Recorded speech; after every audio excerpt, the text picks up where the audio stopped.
654 Uniting Church congregations and faith communities are busy in mission in New South Wales and the ACT. They provide childcare, religious teachings in schools, support for the disadvantaged in their communities, and many forms of worship and Bible study. And through the Living is Giving program, they are also at mission to other communities in Australia and overseas.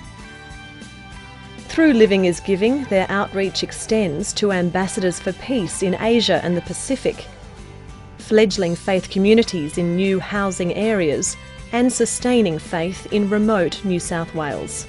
These and other important ministries can only be maintained if congregations and individuals make the Uniting Church's Living is Giving program a financial and mission priority.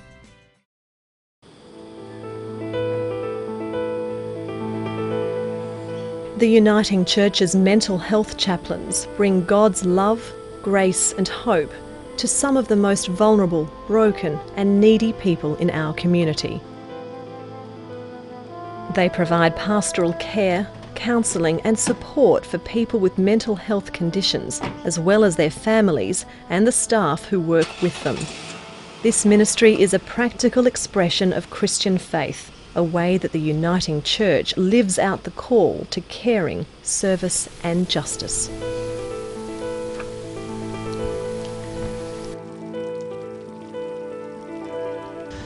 My name is Rosemary Say. I'm a mental health chaplain and I've been in this role for 8 years.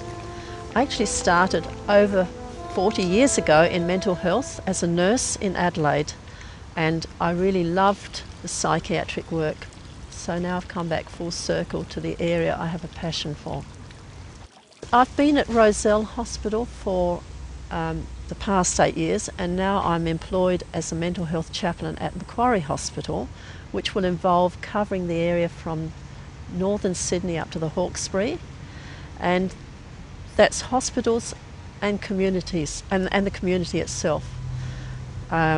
Education, pastoral care, running groups, a whole range of activities, bringing the love of Jesus to those who are mentally ill. We get a lot of people suffering with schizophrenia, bipolar illness, also a lot of modern day increasing illnesses like anxiety, phobias, the more neurotic conditions becoming more obvious. Suicide is a big problem these days. I think the most difficult part of my work is dealing with the helplessness I feel when I'm sitting with people who are going through unimaginable pain. I can't fix it. I can be there with them. I can get alongside them. And that's my role as a representative of God. That's how they see me. They see me as I'm a reminder of the God that maybe they believed in years ago and trusted, but now seems far away. And sometimes my presence can bring them back in contact with that God.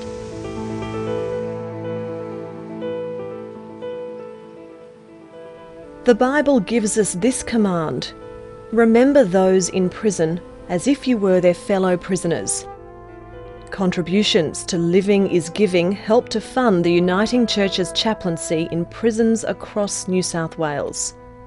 Paul Drury is one of the Uniting Church's prison chaplains, based at Sydney's Parklea Jail.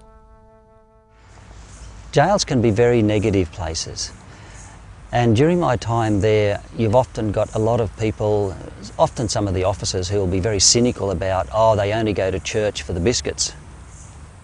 Well, we haven't handed out biscuits for 3 or 4 years now, and we've got 40 chairs plus a couple of stools in our chapel, and we nearly always have 5 or 10 people who have to stand up.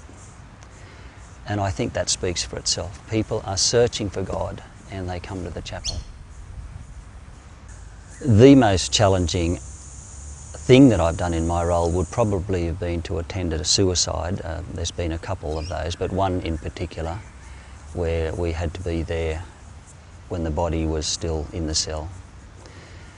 But that particular one, I also had a fairly close relationship with the family on the outside, and so that was difficult, but it was also very rewarding, and it's an ongoing thing, so that was special. There are quite a few actually inspiring things that come about, but probably the most recent one was through two ministerial colleagues. I heard a story from a guy who is now overseas, who was in Parklea Jail, who basically gave himself again to the Lord in jail.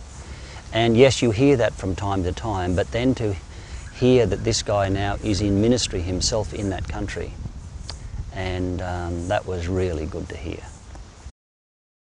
We as chaplains really do appreciate of the funding that the church gives.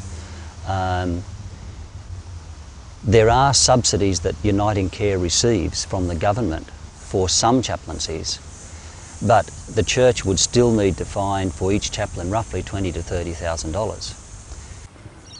The other thing that the church can be involved with is prayer. And now I know we say that a lot, but the number of people who come to me who want counselling, but they also want prayer. They want prayer counselling.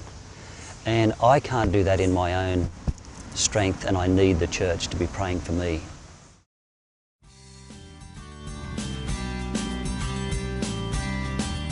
Christians are called to participate in God's mission, the mission reflected in Jesus' life and ministry. We do that as we decide how we will use all that God gives us: time, abilities, material resources, relationships. It's your chance, our chance, to make a difference. Please make a commitment to God's mission in the world. Give generously to your congregation and make Living is Giving your mission priority before non-uniting church programs, so Christ's love can be shared in this synod, in Australia and beyond.